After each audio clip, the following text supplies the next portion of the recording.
प्यारे दोस्तों, एक ऐसी रात होती है जिसमें इंसानों की जिंदगी से जुड़े बहुत बड़े और अहम फैसले किए जाते हैं।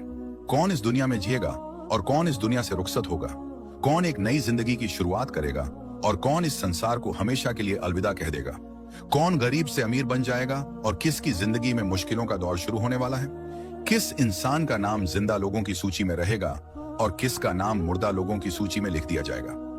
दोस्तों, आज की इस खास वीडियो में हम आपको बताएंगे कि शब-ए बारात की हकीकत क्या है, इस रात नामे अमाल क्यों बदले जाते हैं, इस रात इंसानों के बारे में कौन से बड़े फैसले किए जाते हैं और अगर खुदा न खास्ता हमारा नाम भी मुर्दा लोगों की सूची में लिख दिया गया हो तो हमें क्या करना चाहिए। इस रात कितने लोगों की मगफिरत की जाती है और इस रात वे कौन से बदनसीब लोग होते हैं जिनकी मगफिरत नहीं की जाती। रसूल अल्लाह सल्लल्लाहु अलैहि वसल्लम ने इस रात कौन से अमल करने का हुक्म दिया और एक मुसलमान होने के नाते हमें इस रात को किस तरह गुजारना चाहिए। इन तमाम सवालों के जवाब कुरान और हदीस की रोशनी में इस वीडियो में आपको बताए जाएंगे। हम आपसे गुजारिश करते हैं कि इस वीडियो को आखिर तक जरूर देखिएगा। मोहतरम दोस्तों, इस्लामी कैलेंडर के मुताबिक शाबान महीने की 15वीं रात को शब-ए बारात कहा जाता है। शब का मतलब होता है रात और बारात का मतलब होता है बरी होना, क्योंकि इस रात मुसलमान तौबा करके अपने गुनाहों से अलग हो जाते हैं और अल्लाह ताला की रहमत से बहुत से लोग जहन्नम से निजात पा जाते हैं। इसी वजह से इस रात को शब-ए बारात कहा जाता है। इस रात को बरकतों वाली रात और रहमत नाजिल होने वाली रात भी कहा जाता है।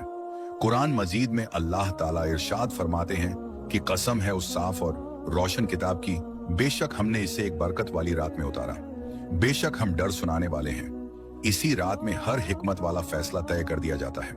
हजरत अता बिन यसार रजी अल्लाह ताला अन फरमाते हैं कि शाबान की 15वीं रात को अल्लाह ताला मलकुल मौत को एक फरमान देते हैं और हुक्म फरमाते हैं कि जिन लोगों के नाम इस रात में लिख दिए गए हैं उनकी रूहें आने वाले साल में तय वक्त पर कब्ज कर ली जाएं।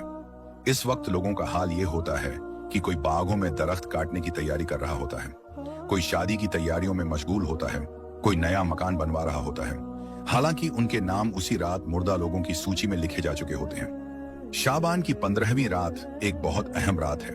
इस रात लोगों के आमाल अल्लाह ताला की बारगाह में पेश किए जाते हैं और आने वाले पूरे साल के फैसले तय कर दिए जाते हैं। इस रात किसी की किस्मत में क्या लिख दिया जाए कोई नहीं जानता, इसलिए इस रात इंसान को चाहिए कि वह जहन्नम की आग से बचने के लिए खूब अल्लाह ताला से माफी मांगे और सच्चे दिल से तौबा करे। हजरत आयशा सिद्दीका रजी अल्लाह ताला अन्हा फरमाती हैं कि एक बार अल्लाह के रसूल सल्लल्लाहु अलैहि वसल्लम ने मुझसे फरमाया, आयशा, क्या तुम जानती हो कि शाबान की 15वीं रात में क्या होता है? मैंने अर्ज किया, या रसूल अल्लाह सल्लल्लाहु अलैहि वसल्लम, आप ही इरशाद फरमाइए। तब अल्लाह के रसूल सल्लल्लाहु अलैहि वसल्लम ने फरमाया, इस रात आने वाले साल में जितने भी बच्चे पैदा होने वाले होते हैं उन सब के नाम लिख दिए जाते हैं और आने वाले साल में जितने भी लोग इस दुनिया से रुखसत होने वाले होते हैं उनके नाम भी इसी रात लिख दिए जाते हैं। इसी रात लोगों का रिजक भी तय कर दिया जाता है। प्यारे दोस्तों, इस रात इंसानों की जिंदगी और मौत के फैसले हो चुके होते हैं, लेकिन लोगों का हाल यह होता है कि वे अपनी दुनिया में पूरी तरह मग्न रहते हैं। कोई अपना बैंक बैलेंस बढ़ाने की सोच में डूबा होता है, कोई बड़ा मकान या महल बनवाने की चाह में लगा होता है, कोई अपनी शादी की तैयारियों में मशगूल होता है। उन्हें जरा सा भी एहसास नहीं होता कि शायद उनका नाम उसी रात मुर्दा लोगों की सूची में लिखा जा चुका हो। हजरत उस्मान बिन मोहम्मद रजी अल्लाह ताला अन्हु से रिवायत है कि अल्लाह के रसूल सल्लल्लाहु अलैहि वसल्लम ने फरमाया, एक शाबान से दूसरे शाबान तक लोगों की जिंदगी और मौत का फैसला इसी रात लिख दिया जाता है। यहाँ तक कि इंसान शादी करता है, उसके बच्चे पैदा होते हैं, हालांकि उसका नाम पहले ही मुर्दा लोगों की सूची में दर्ज किया जा चुका होता है। प्यारे दोस्तों, शब-ए बारात की एक खास बात यह भी है कि इस रात अल्लाह ताला अनगिनत बंदों की मगफिरत फरमा देते हैं और एक रिवायत में मिलता है कि शाबान महीने की 15वीं रात को अल्लाह ताला बनो कल्ब कबीले की बकरियों के बालों की गिनती से भी ज्यादा उम्मत के लोगों की मगफिरत फरमा देता है। हजरत आयशा सिद्दीका रजी अल्लाह ताला अन्हा फरमाती हैं कि एक रात मैंने देखा कि अल्लाह के रसूल सल्लल्लाहु अलैहि वसल्लम मेरे पास मौजूद नहीं थे। मैं आपको तलाश करने के लिए बाहर निकली। मैंने देखा कि आप जन्नतुल बकी के कब्रिस्तान में तशरीफ फरमा हैं। अल्लाह के रसूल सल्लल्लाहु अलैहि वसल्लम ने मुझसे फरमाया, आयशा, क्या तुम्हें यह डर है कि अल्लाह ताला और उसका रसूल तुम्हारे साथ कोई नाइंसाफी करेंगे?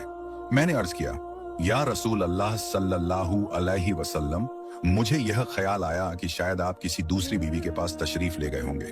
इस पर अल्लाह के रसूल सल्लल्लाहु अलैहि वसल्लम ने फरमाया, बेशक अल्लाह ताला शाबान की 15वीं रात आसमान दुनिया पर अपनी शान के मुताबिक तशरीफ लाता है और बनु कल्ब की बकरियों के बालों से भी ज्यादा लोगों की मगफिरत फरमा देता है। हजरत अबू बकर सिद्दीक रजी अल्लाह ताला अन्हु से रिवायत है कि अल्लाह के रसूल सल्लल्लाहु अलैहि वसल्लम ने फरमाया, शाबान की 15वीं रात अल्लाह ताला आसमान दुनिया पर अपनी शान के मुताबिक तशरीफ लाता है और इस रात हर एक की मगफिरत फरमा देता है, सिवाय उस शख्स के जो शिर्क करता हो या किसी के लिए दिल में कीना रखता हो।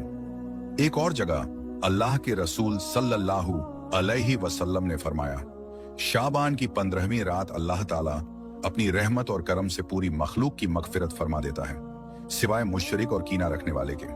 हजरत अब्दुल्लाह बिन अमर बिन आस रजी अल्लाह ताला अन्हु फरमाते हैं कि अल्लाह के रसूल सल्लल्लाहु अलैहि वसल्लम ने फरमाया, शाबान की 15वीं रात अल्लाह ताला दो लोगों के सिवाय सारे मुसलमानों की मगफिरत फरमा देता है, एक वह जो दिल में कीना रखता हो और दूसरा वह जिसने किसी बेगुनाह का कत्ल किया हो।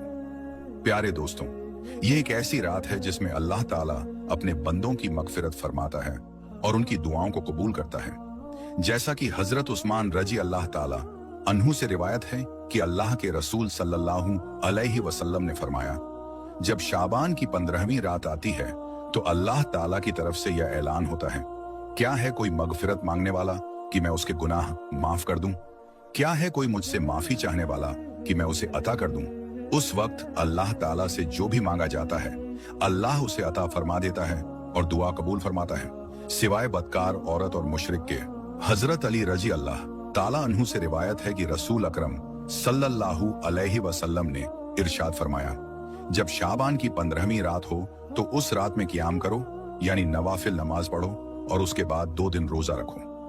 एक और जगह रसूल अल्लाह सल्लल्लाहु अलैहि वसल्लम ने इरशाद फरमाया, शाबान रजब और रमजान के दरमियान का महीना है, लोग इस महीने की शान से गाफिल रहते हैं। इसी महीने में बंदों के अमाल अल्लाह ताला की बारगाह में पेश किए जाते हैं और मुझे यह बहुत महबूब है कि मेरे अमाल इस हाल में उठाए जाएं कि मैं रोजेदार हूं। और रिवायत में आता है कि रमजान के महीने के अलावा हुजूर सल्लल्लाहु अलैहि वसल्लम शाबान के महीने में सबसे ज्यादा रोजे रखा करते थे और अल्लाह ताला की इबादत के लिए खास तौर पर तैयार हो जाते थे। हुजूर सल्लल्लाहु अलैहि वसल्लम ने इरशाद फरमाया, शाबान मेरा महीना है और रमजान अल्लाह ताला का महीना है। लेकिन दोस्तों, अफसोस की बात है कि आज के इस दौर में कुछ मुसलमान इस मुकद्दस रात की कद्र नहीं करते, वह सिर्फ खेल तमाशा करते हैं और रात भर फजूल बातों में समय बर्बाद करते रहते हैं, जबकि यह वह रात है जिसमें हमें अल्लाह ताला से मगफिरत मांगनी चाहिए। लेकिन आज कई लोग इस रात को फजूल खर्ची और खेल तमाशे में गुजार देते हैं। अल्लाह ताला को राजी करने के बजाय उल्टा इन गुनाहों में डूबकर अल्लाह ताला को नाराज कर बैठते हैं। दुआ है कि अल्लाह ताला इस मुकद्दस रात के सदके हम सबको ज्यादा से ज्यादा अमल करने की तौफीक अता फरमाए और हमें अपने गुनाहों से सच्चे दिल से तौबा करने वाला बना दे, क्योंकि क्या पता हमारा नाम भी मरने वालों की लिस्ट में लिखा जा चुका हो। उम्मीद करते हैं ये इंफॉर्मेशन से भरा हुआ वीडियो आपको पसंद आया होगा। अगर वीडियो अच्छा लगा हो तो इसे लाइक जरूर करें और अपने दोस्तों के साथ शेयर करें। ये जानकारी आपको कैसी लगी कमेंट बॉक्स में जरूर बताइए और ऐसे ही इस्लामिक और जानकारी भरे वीडियो के लिए हमारे चैनल को सब्सक्राइब और फॉलो जरूर करें।